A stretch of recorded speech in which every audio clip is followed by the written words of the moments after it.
oppression that the modern world has ever known. A system that would, in 1948, become entrenched into law as apartheid. Afrikaners, descendants of those French and Dutch settlers, called themselves Boers. The word Boer means farmer.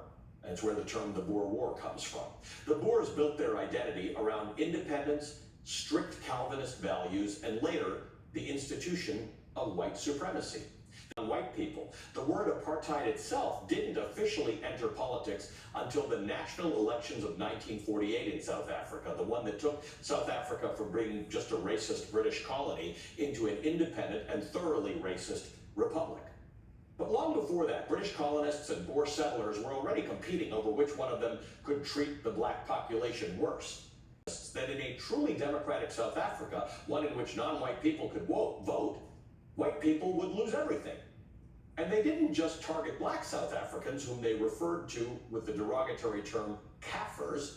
Indians, like my ancestors who arrived in South Africa in 1893, were called coolies, also a derogatory term. Colored people, the name for people of mixed race, were segregated, they were monitored, they were dehumanized. A miracle. A revolution without a war. Nelson Mandela elected white South Africans, including Afrikaners, held a referendum leading up to those elections in which they essentially voted themselves out of power. It was and remains a remarkable act of democratic humility. The Afrikaners knew the game was up, and the future lay in a true multiracial democracy.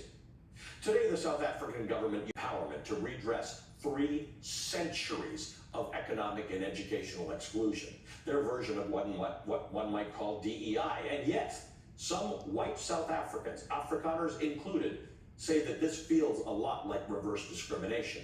They point to quotas in public schools, shifting university admissions, government contracts going to black-owned firms.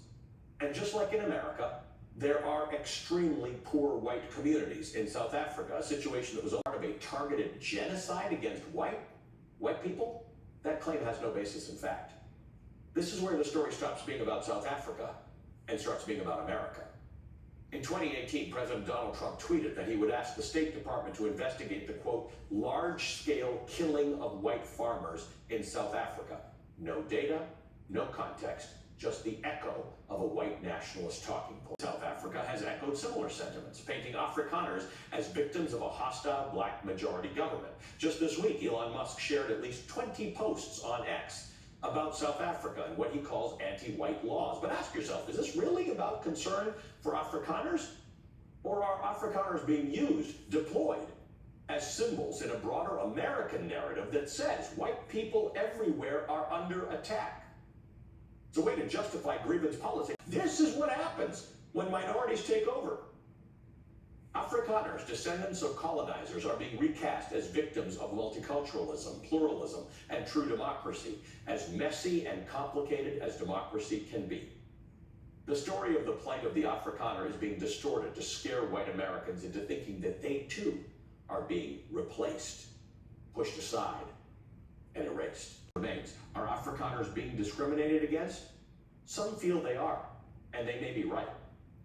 But South Africa today is not apartheid in reverse. It is the hard, necessary, often ugly work of repair, of justice, of democracy trying very hard to make right what was very, very, very wrong for more than 300 years. That effort into a weapon. Let us not borrow someone else's history to fight our own culture wars, because if we care about the truth, we actually have to care about all of it, even when it doesn't fit the narrative that we're trying to sell.